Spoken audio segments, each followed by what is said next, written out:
তিন শ্রেণীর মানুষকে হত্যা করতে হয় পাপের কারণে। দুনিয়াতেই তাকে মেরে ফেলতে হবে, তার বেঁচে থাকার কোনো সুযোগ নাই, এটা পাপের কারণে। তবে পরকালে জাহান্নামও হতে পারে, জান্নাতও হতে পারে। তার দুই শ্রেণীর মানুষের বাঁচার পথ আছে, দুনিয়াতেই বাঁচার পথ আছে। তার এক শ্রেণীর মানুষ বললো যে আমি কোরআন মাজিদ মানি না, তাহলে তাকে সরকারিভাবে হত্যা করতে হবে, এর নাম মুরতাদ। তাহলে তাকে সরকারিভাবে হত্যা করতে হবে। ফাঁসির মঞ্চে নিয়ে যাওয়া হয়েছে, গলায় ফাঁস দেওয়া হয়েছে, তখনও বলছে আমার ভুল হয়েছে, আমার ভুল হয়েছে, আমার ভুল হয়েছে, আমি কথা ফিরিয়ে নিলাম, আমি কথা ফিরিয়ে নিলাম। তাহলে তাকে ফাঁসির মঞ্চ থেকে নামিয়ে দিতে হবে, ওর ফাঁসি হবে না, তাকে মেরে ফেলতে হবে, এটাই সিদ্ধান্ত আল্লাহ এবং আল্লাহ রাসূলের। কিন্তু ফিরে আসার কারণে বেঁচে গেল। দুই, আমি আপনার ছেলেকে হত্যা করেছি, আপনি এখন আমাকে হত্যা করবেন, এর নাম কেসাস।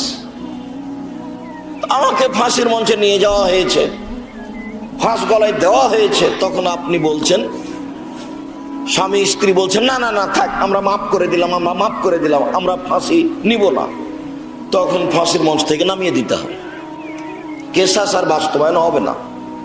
তিন, বিবাহ করার পরে জেনা করলে তাকেও ফাঁসি দিতে হবে, কিন্তু একে বাঁচানোর মতো পথ পৃথিবীতে নেই, কোনো পথই নেই। তাকে বাঁচাতে হলে মুহাম্মদ সাল্লাল্লাহু আলাইহি সাল্লামকে আবার দুনিয়াতে আসতে হবে, দুনিয়াতে এসে বলতে হবে পৃথিবীর মানুষ শুনে রেখো, বিবাহ করার পরে জেনা করলে তাকে হত্যা করতে হতো, এটা আমি বাতিল করে দিলাম। যেহেতু মুহাম্মদ সাল্লাল্লাহু আলাইহি সাল্লাম কিয়ামত পর্যন্ত আর কোনোদিন আসবেন না, কাজে এই সিদ্ধান্ত বাতিলও হবে না।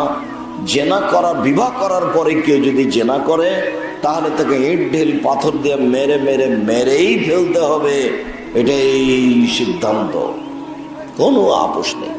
সম্মানিত দিনী ভাই বোন, বিবাহ করার পরে যদি কোনো মানুষ জেনা করে তাহলে তাকে মেরে ফেলতে হবে, আর বিবাহ করার আগেই যদি কেউ জেনা করে তাহলে তাকে 100 লাঠি পিটিয়ে এলাকা থেকে 1 বছরের জন্য তাড়িয়ে দিতে হবে। দুনিয়াবি শাস্তি, পরকালে জাহান্নামও হতে পারে, জান্নাত হতে পারে। কেউ যদি চুরি করে তাহলে তার হাত কেটে দিতে হবে, দুনিয়াবি শাস্তি। পরকালে জাহান্নামও হতে পারে, জান্নাতও হতে পারে। কেউ যদি মানুষের উপর অপবাদ লাগায় যে ও চুরি করেছে, ও জেনা করেছে, তো তাহলে তাকে 80 লাঠি পিটাতে হবে, পরকালে তার জাহান্নামও হতে পারে, জান্নাতও হতে পারে।